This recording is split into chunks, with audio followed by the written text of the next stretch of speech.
Yo, what's up guys, Nandra here, and today's video is going to be about playstyles as well, playstyle archetypes, so basically control, aggro, mid-range, combo, and I guess grinder somewhere in between there, but that's a different thing.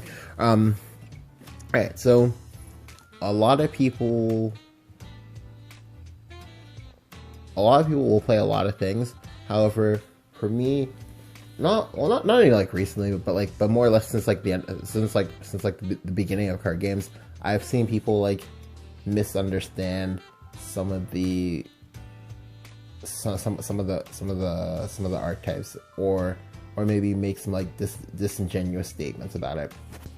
All right, so just a quick overview. Aggro is basically the deck that like faces a place, as some work. I'm taking you down to zero. I'm taking you down as low as I can in the first like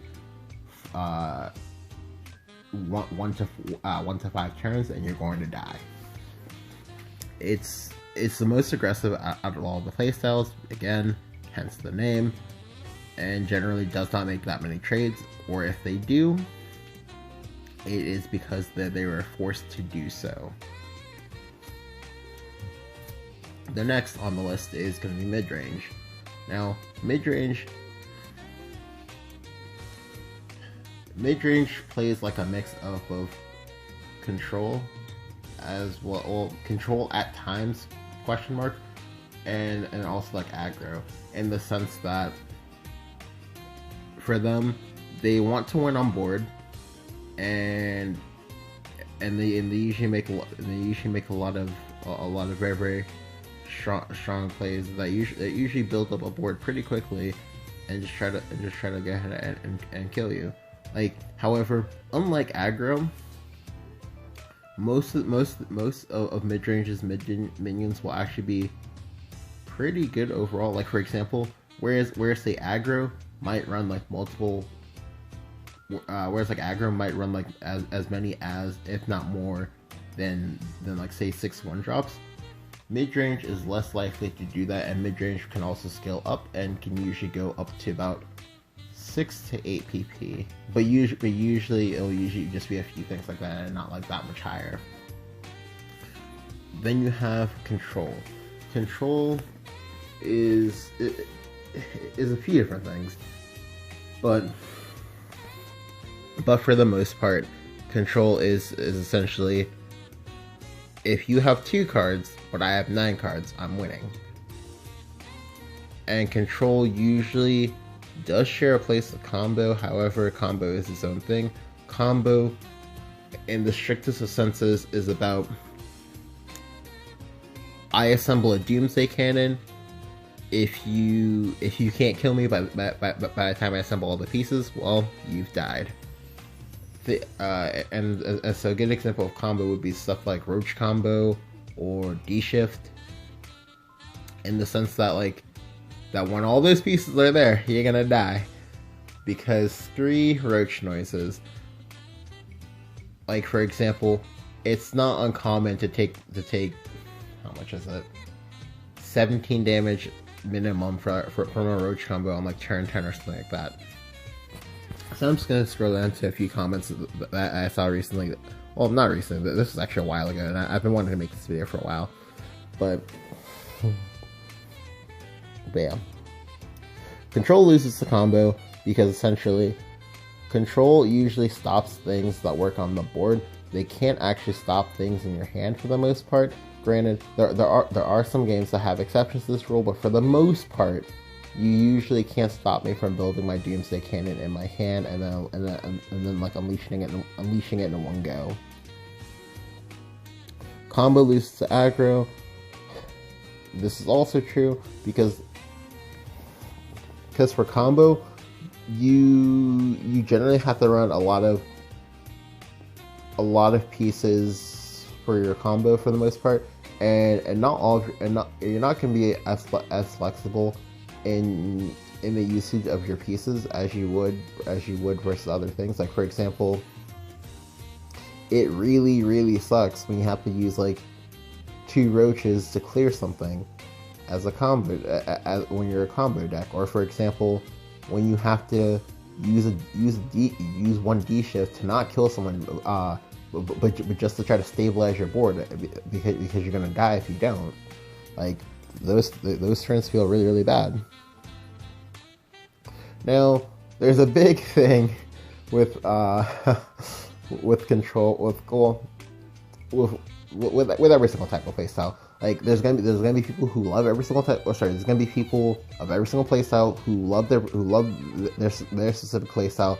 But there's also gonna be people who hate their playstyle. Like for example, control players are actually notorious for this, and it makes me kind of sad because I am a control player. However, I don't do this, but generally, control players are the players that are usually most likely to complain about most things. They'll complain about aggro, they'll complain about combo, they'll complain about mid range. They'll, in some cases, even complain about opposing control decks. But yeah, so if you want to stick with control, you gotta accept that you can't beat everyone, which is true because you're like. Every single archetype loses to something else, and you loses something else in a sort of circular fashion. Like aggro beats combo, and yeah. So yeah, aggro beats combo. Combo beats control. Control beats aggro. Mid-range can kind of go either way, sort of, which is actually why like mid-range is my preferred deck type for a lot of people, especially in Magic the Gathering. Like there's a saying there that mid-range is king, and that's usually kind of true, just because like mid-range as a whole, it has the tools to fight versus like 2 different archetypes at the same time. Like it's not going to be the best at either one. Whereas like any of the other 3 like specialist type archetypes would be. However, it's not completely like awful at each thing either. But which makes a pretty nice choice for people because you have a lot of because you have the propensity to be able to sort of like switch gears, as it were, in each game. Like for example, if you know your versus aggro, you can play a little bit differently. If you know your versus control, you can again play a little bit differently, and so on and so forth. Yes, other decks can do that as well. However, for mid range, it's a lot easier. It's a lot easier than it is for the other decks most of the time.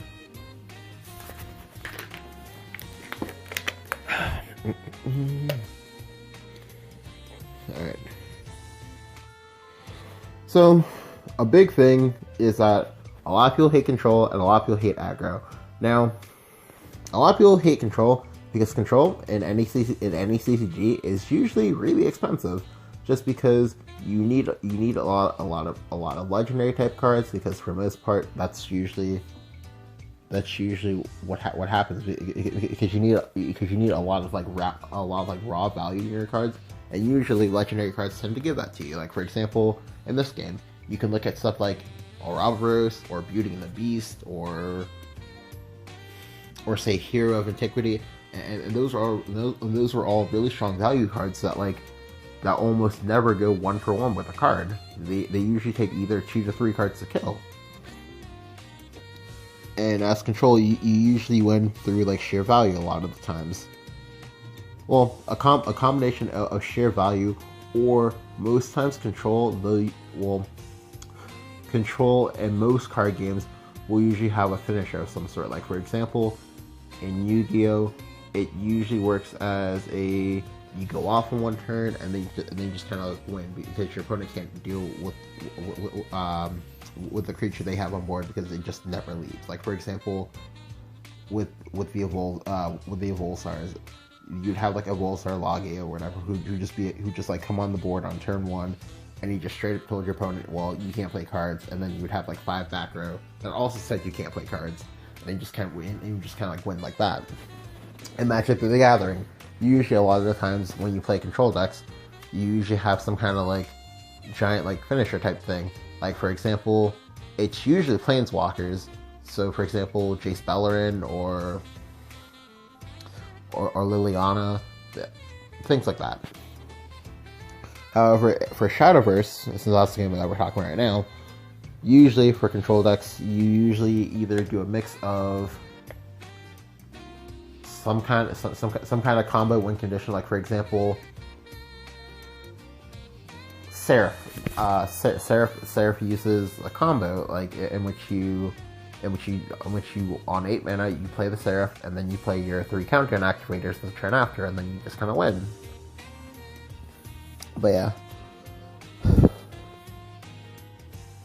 But for most part, generally, what a lot of people will tell you is the aggro is the solution when you have a problem of, oh, well, I can't beat X deck, because generally, if you, alright, aggro is the archetype that punishes people who stumble the most. Like, for example, if your deck can't get your stuff online by like turn 5, aggro is going to be the deck that they just, you know, they're going to come knocking at your door and you're not going to have an answer, and they're going to murder you, and they're just going to be like, well, I died.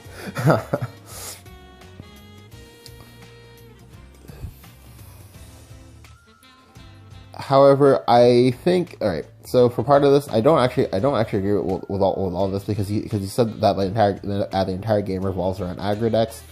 Yes, to an extent, the game does revolve a little bit around aggro decks. However, it's not solely because, oh, well, you play aggro to beat control. It's a mix of a few different things. You play aggro because aggro is usually cheap, is usually inexpensive to play. As in, like, for example, there are some aggro decks that usually cost like less than 5,000 vials, which is actually really, really cheap. So that's basically about the cost of one legendary. It's also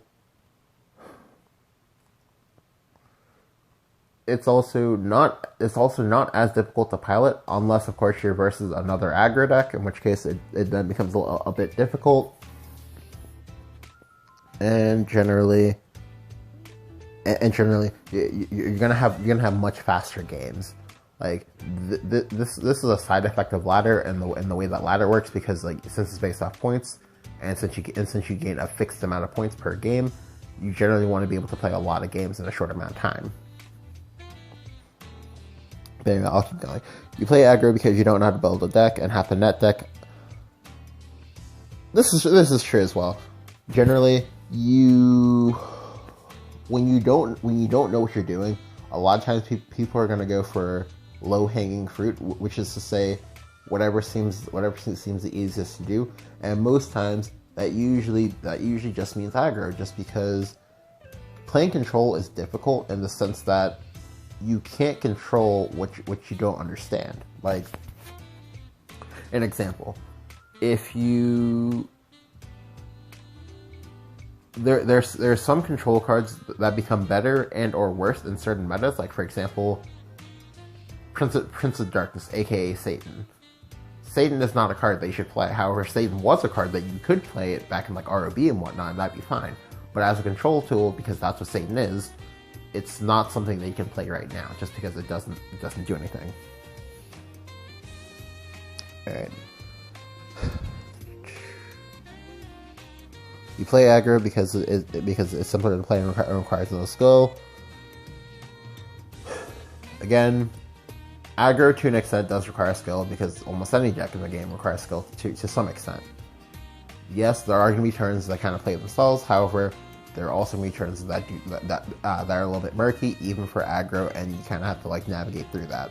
However, most times it just feels easier in the sense that you don't have to think as much in terms of what you want your game plan to be, because most times you're not going to want to trade. You're just going to want to go face. You play aggro not die to combo decks, which are bad design to begin with because of interactivity. Alright, now this, if I remember correctly, I believe I copied this face I believe I copied this from one of the many complaint threads.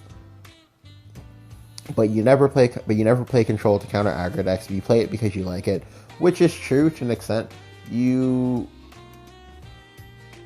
control is one control. Well, generally for the most part, you should only play an archetype that you actually like to play. Like for example, you will only ever see me play control, mid range, or combo.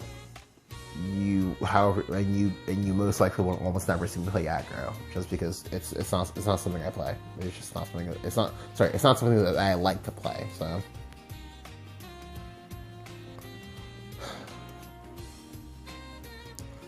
But yeah, like, but as I said before, like, in pretty much every game, aggro decks are hated, control decks are hated. Hell, even combo decks are hated for the most part. Like, mid-range kind of escapes, but for the most part, even mid-range to some extent is hated as well, just because, like, again, people hate what they lose to. That will almost never change. It's just how it is. Alright, so this is actually a part of a different thing that I copied. Finally, there's the subject of preferred playstyle. Control and combo decks are archetypes, which are styles of play that certain types of players enjoy, prefer, and often gravitate towards. Again, that's aggro, combo, mid-range, and control. Almost every CCG seeks to appease each type of player, as it is important to the health and success of their game. This is also important. I know a lot of people will complain that like, oh, aggro is too strong or whatever. However, what you have to realize is that like there's a very, very delicate balance in the ecosystem of card games. You need to have each and every archetype because they serve as a counterbalance to the other archetypes. Like for example, if aggro isn't good, then suddenly combo decks become a lot more prevalent. Whereas like if control isn't good, then suddenly aggro becomes a lot more prevalent, and so on and so forth. Like there must always be that like near perfect balance of basically each archetype kind of like canceling out its like respective archetype. Okay. Some players prefer using creatures to win, some players prefer using spells, and other players prefer to assemble their doomsday machine and win in grand fashion. Again, this is true. Creatures are usually going to be aggro and mid-range. Control is usually going to be spells. And control is usually going to be spells, and then combo is usually going to be the doomsday machine.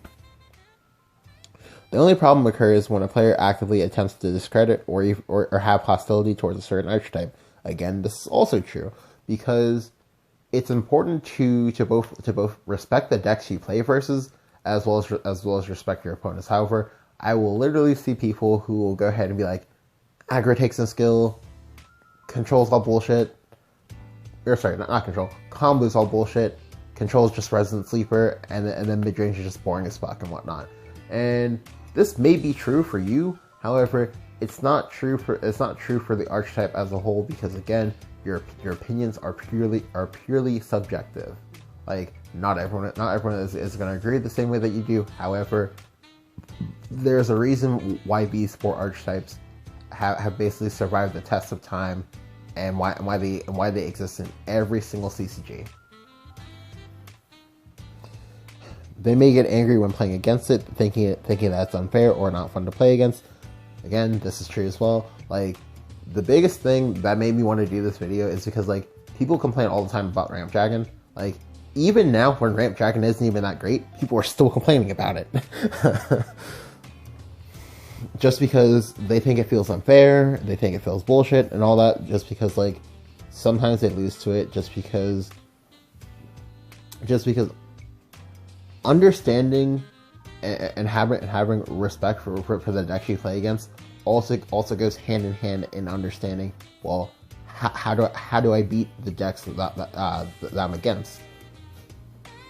Like, the biggest thing that I would say to anyone who's having a hard time with a deck, provided that the deck is actually just, you know, it's unfair, but not like unfair to like a ridiculous extent, is to just straight up just, oh, take a day, just play the deck, or conversely, watch other people play the deck, and then like slowly observe, okay, well, what turns seem weak to you, or like what exactly are they like struggling with, or things like that. Like for example, for Ramp Dragon, if you play hyper aggro and you put me to 3 HP at like turn 4, you kind of just win, right? Like, and stuff like that. Alright, where was I at on this? What is often ignored is the fact that not everyone who plays a game prefers the same style of play. Again, this is also true. You're not... Alright, so for Shadowverse in particular, I know I see a lot of people who complain about, oh, well, I don't want my games to take 5 turns, but you also see people who say, oh, I don't want each and every game that I play to last half an hour. A really big important thing is to recognize what type of game length does your game have overall. Like for example, if you wanted a longer game, I would probably suggest certain like vintage certain formats of Magic, even though like Magic is like really expensive to get into unless you know people. If you wanted a shorter game, I'd probably say play something like Yu-Gi-Oh! Or Shadowverse maybe, just because Shadowverse is pretty much like hardwired at the moment to where you want your games to end by like turn 6 or 7 or so. And a lot of people kind of forget that, because a lot of people kind of get, I don't want to say like self-centered, but they kind of get, I guess, like self-absorbed actually is a better word, and kind of just assume that everyone's going to think the exact same way that they are, and that there's not going to be such a thing as like differing opinions and whatnot.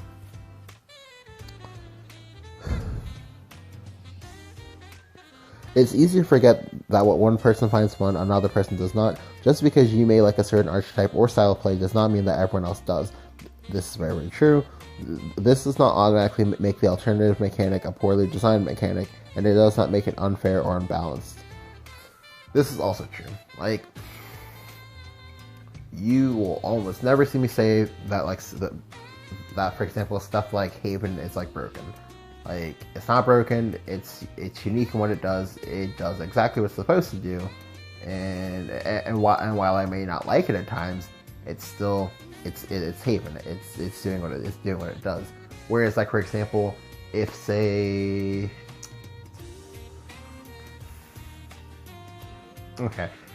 Haven, for example, was suddenly capable of dealing 16 damage in one turn and from seemingly out of nowhere, then yeah, I would have a problem with that, because that's not something that Haven does. Haven has largely been like a reactive class that has slow but like massive tempo swings.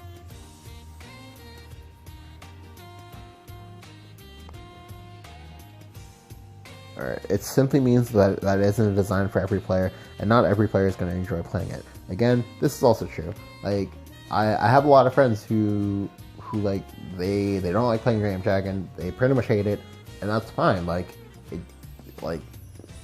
Just because like not every class is going to be for you, and that's perfectly fine. Like as long as you can find at least like one class or maybe like one deck that you like playing, that's perfectly okay. Just because there's literally several billion people on the planet. I think we hit like 8 billion recently. And it's not correct to think that each and every one of those 8 billion plus people are going to think exactly the same way that you do, and that they're going to enjoy the exact same things that you do. That's just not how life works.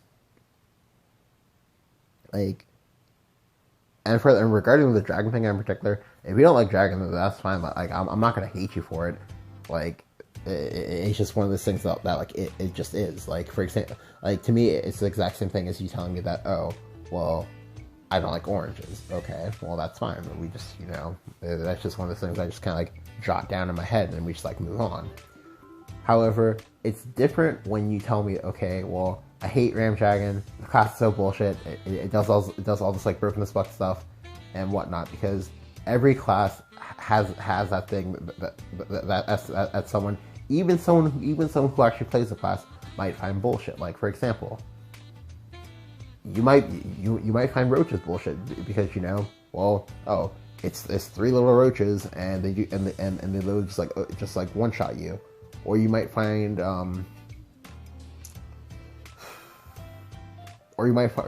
Shadow ridiculous because they have Mordecai and I can't kill Mordecai and I just kind of lose, or they have Ektar and this head can't be taken, or something like that. Like every class has at least like one thing for every person to hate, but additionally every class also has that like 1 or 2 things for everyone to like, and that's just like something important to remember.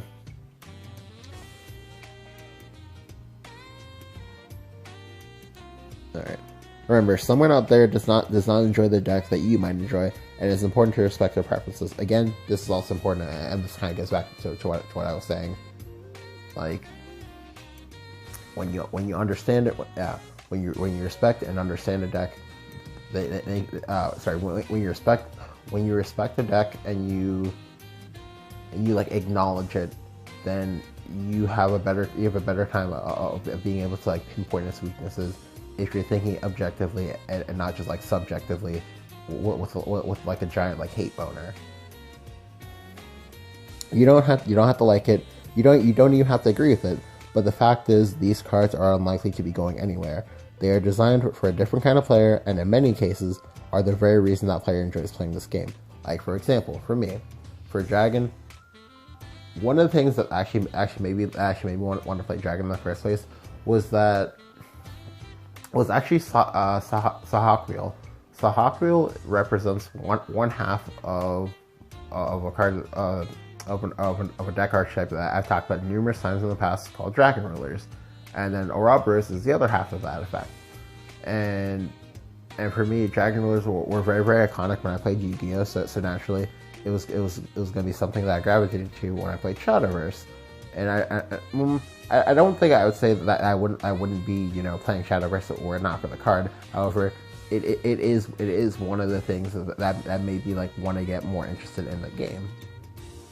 And I'm sure everyone has like those like 1 or 2 cards. Like for example, I know my good friend Kiri, one of those cards for him is actually Necro Assassin, because like when he was like watching a game of Shadowverse, he got to see someone go like Necro Assassin plus like Lurching Corpse or something like that, and that seemed really cool to him.